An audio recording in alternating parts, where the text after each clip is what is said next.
নিয়ে এটার মধ্যে দিয়ে ঘুরিয়ে ভালো করে পেঁচাতে হবে, তারপর মাথাটা ধরে পরে ঘুরিয়ে উপর দিয়ে ঘুরিয়ে আবার পেঁচাতে হবে, তারপর এইভাবে আবার করতে হবে। আর এটার ভালো ব্যাপারটা হলো এটা জলে ভিজলে এই গ্রিপগুলো আরো শক্ত হয়ে যাবে, যার ফলে বোনাটা আরো টাইট হয় আর নমনীয় থাকে, আর এই গুড়িগুলোকে শক্ত করে ধরে রাখবে। বেশ, এবার একটা পরীক্ষা করে দেখে নেওয়া যাক। আর বেশ ভালোভাবেই বাঁধা হয়েছে। এরপর আমাকে যা করতে হবে তা হলো একইভাবে পুরোটা বেঁধে ফেলতে হবে, আর শেষে এটা আড়াআড়িভাবে বেঁধে নেব, আর তারপর আমার ভেড়া তৈরি। এই নদীগুলোতে সাধারণত হোয়াইট ওয়াটার রাফটিং করা হয় এবং এগুলো মারাত্মক হতে পারে। গত 30 বছরে এখানকার একটি নদীতে প্রায় 234 জন রাফটার হারিয়ে গেছে। নদী বেশ ভালো গতিতেই এগোচ্ছে। ডাঙ্গার তুলনায় আমি এখন জলের মধ্যে দিয়ে দ্রুত এগোতে পারছি। জলে সুরক্ষিত থাকার জন্য আপনাকে সবসময় একটা সহজ পথে পাড়ে পৌঁছতে হবে, তবে এটা বলা যত সহজ করা ততটাই কঠিন। আমার সবচেয়ে বড় অসুবিধে হলো এতে কোনো স্টিয়ারিং নেই, তাই আমি শুধু বড় পাথরে পা দিয়ে ঠেলে ঠেলে এগিয়ে চলেছি। আর স্টিয়ারিং ছাড়া আমি তেমন কিছুই করতে পারছি না, তাই আমাকে নদীর সাহায্যে এগোতে হচ্ছে। আর এই অগভীর জল খুবই বিপজ্জনক হয়, কারণ আমি এখন পাথরে ধাক্কা খাচ্ছি।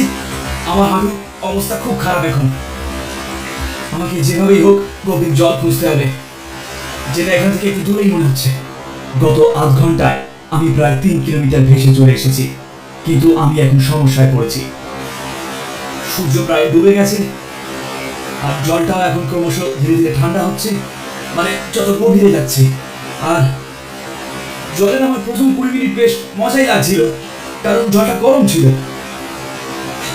কিন্তু যত গভীরে যাচ্ছি জল তত ঠান্ডা হচ্ছে।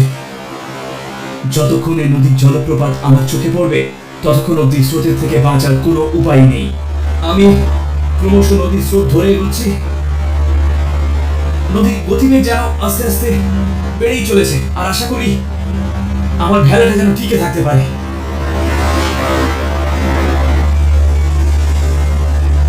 এই জলপ্রপাত যেন শেষই হচ্ছে না। একটা শেষ হতে না হতেই আরেকটার মুখে গিয়ে পড়ছি, আর ক্রমশ পরিস্থিতি খারাপ হচ্ছে। সামনে জলপ্রপাত দেখতে পাচ্ছি, তবে এবার আমাকে বেরোনোর চেষ্টা করতে হবে।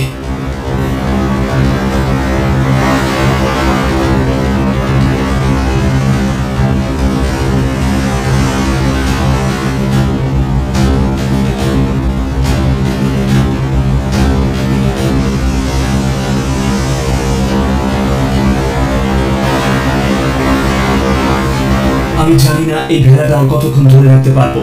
আমি শুধু চেষ্টা করছি এটার উপরে থাকার। জলের ঝাপটায় আমি ভেড়াটা থেকে পড়ে গিয়েছি। জল এত দ্রুত বইছে যে আমি ভেড়াটার উপরে উঠতেই পারছি না। তার উপর জল বরফের মতো ঠান্ডা। আমাকে যত তাড়াতাড়ি সম্ভব বেরোতে হবে।